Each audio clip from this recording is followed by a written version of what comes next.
اس وقت جو ہمارے بالخصوص فلسطین میں غزہ میں جو مسلمانوں کے ساتھ ہو رہا ہے، نہتے مسلمانوں پر بمباری کی جا رہی ہے، رمضان کا مہینہ ہے، یقیناً ان میں سے کئی روزہ دار ہوں گے، روز کئی لوگ شہید ہو رہے ہیں، زخمی ہو رہے ہیں، ایک بڑی بے سر و سامانی کا عالم ہے۔ ہم اپنے رب سے آج دعا کرتے ہیں اللہ تعالیٰ نے جس طرح بدر کے میدان میں فرشتوں کے ذریعے مسلمانوں کی مدد فرمائی، آج پھر مسلمانوں کو مدد کی حاجت ہے۔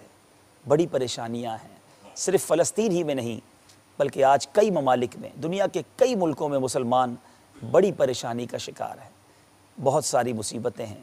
میں ناظرین سے بھی کہوں گا، بالخصوص ہمارے فلسطین اور غزہ کے مسلمانوں کے لیے، اور ان کے اس دکھ میں، ان کے اس درد میں ہم بھی برابر کے شریک ہیں۔ ہم دعا تو کر سکتے ہیں نا، ہم ان سے محبت کا اظہار تو کر سکتے ہیں۔ واقعی اس میں ہمارے گناہوں کی، ہمارے شامت اعمال بھی ہے، مگر یہ مہینہ رب سے مانگنے کا مہینہ ہے۔ اس مہینے میں اگر گڑ گڑایا جائے، پکارا جائے اپنے رب کو، تو وہ رب ہمارے گناہوں کو بھی معاف فرمائے گا اور مسلمانوں کی غیب سے بھی مدد فرمائے گا۔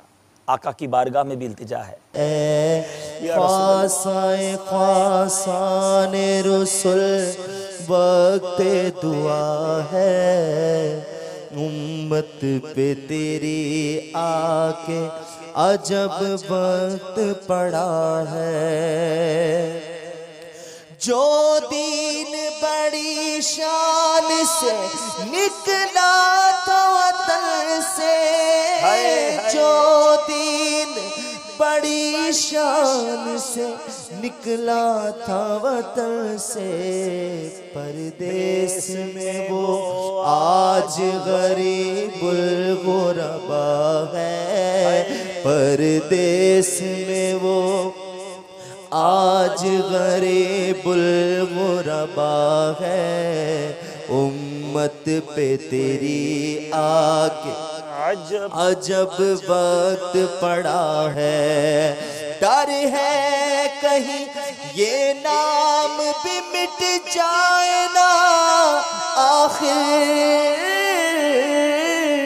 ڈر ہے کہیں یہ نام بھی مٹ جائے نا آخر، ڈر ہے کہیں یہ نام بھی مٹ جائے نا آخر، مدت سے اسے دور زمان میٹ رہا ہے، امت پہ تیری آ کے عجب وقت پڑا ہے، امت پہ تیری آ کے عجب وقت پڑا ہے۔ اے مالک کریم، اے دکھی دلوں کے سہارے، اے مصیبت زدوں کی فریاد سننے والے، اے ماہ رمضان میں دعاؤں کو خصوصی طور پر قبول کرنے والے، آج تیرے بندے، تیری بندیاں، کلمہ پڑھنے والے، ہمارے بھائی، ہماری بہنیں بڑی مشکل میں ہے مولا۔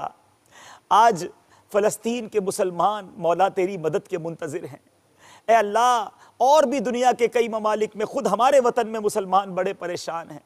اے دکھی دلوں کے سہارے، اے ابابیل کے لشکر کے ذریعے مسلمانوں کی مدد کرنے والے، اے فرشتوں کی فوج کے ذریعے بدر کے میدان میں مسلمانوں کی مدد کرنے والے، مسلمانوں کی غیب سے مدد فرما۔